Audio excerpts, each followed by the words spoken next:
ప్రపంచ వేదికపై ప్రధాని నరేంద్ర మోదీ ప్రజాదరణ కొనసాగుతోంది. తాజాగా ప్రపంచంలో అత్యంత విశ్వసనీయ నేతగా నిలిచారు. మార్నింగ్ కన్సల్ట్ సంస్థ నిర్వహించిన గ్లోబల్ లీడర్ సర్వేలో 75% మంది మద్దతుతో అత్యంత విశ్వసనీయత కలిగిన నేతగా ప్రధాని మోదీ అగ్రస్థానంలో నిలిచారు.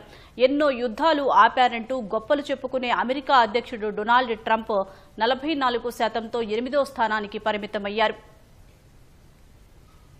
ప్రధాని నరేంద్ర మోదీ మరో ఘనత సాధించారు. ప్రపంచంలో అత్యంత విశ్వసనీయ నేతగా నిలిచారు. మార్నింగ్ కన్సల్ట్ సంస్థ నిర్వహించిన గ్లోబల్ లీడర్ సర్వేలో అత్యంత విశ్వసనీయత కలిగిన నేతగా మోదీ మొదటి స్థానంలో నిలిచారు. జూలై 4 నుంచి 10 మధ్య నిర్వహించిన సర్వేలో ఆయనకు 75% మంది మద్దతు ప్రకటించారు. ఆ వివరాలను బీజేపీ నేత అమిత్ మాలవీయ ఎక్స్ లో పోస్ట్ చేశారు. భారతీయులతో పాటు ప్రపంచవ్యాప్తంగా మిలియన్ల మంది విశ్వసించే నేతగా ప్రధాని మోదీ అగ్రస్థానంలో నిలిచారని ఆయన కొనియాడారు. భారత్ సురక్షితమైన నాయకుడి చేతుల్లో ఉందని మాలవీయ అన్నారు.